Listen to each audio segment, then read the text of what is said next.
Idineklarang bagong winner by default si Princess Polty, sa back-to-back tapatan nila ng defending champion na si Yula Bautista sa tanghalan ng kampyon ng TikTok.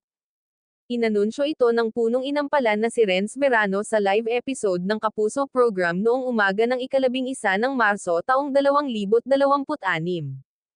Ipinaubaya ng host na si Kim Atienza kay Renz ang pag-anunsyo ng desisyon nila.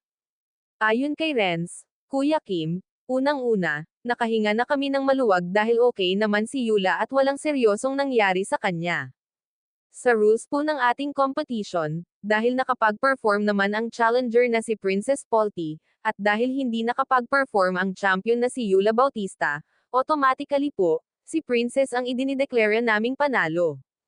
Si Yula ay 7-time defending champion ng segment at pang-8 araw sana niyang paglaban sa titulo noong ika-10 ng Marso. Ngunit sa kalagitnaan ng kanyang performance ay bigla na lamang siyang nawalan ng malay kaya hindi natapos ang kanyang performance. Samantala, after ng announcement, ipinost sa Facebook page ng TikTok ang video kung saan ipinakita ang mabilis na pagresponde ng medical personnel kay Yula matapos nitong mahimatay. Dito rin nagkwento si Yula sa nangyari sa kanya. Lahad niya, kumakanta po ako, tapos bigla na lang nag-blackout.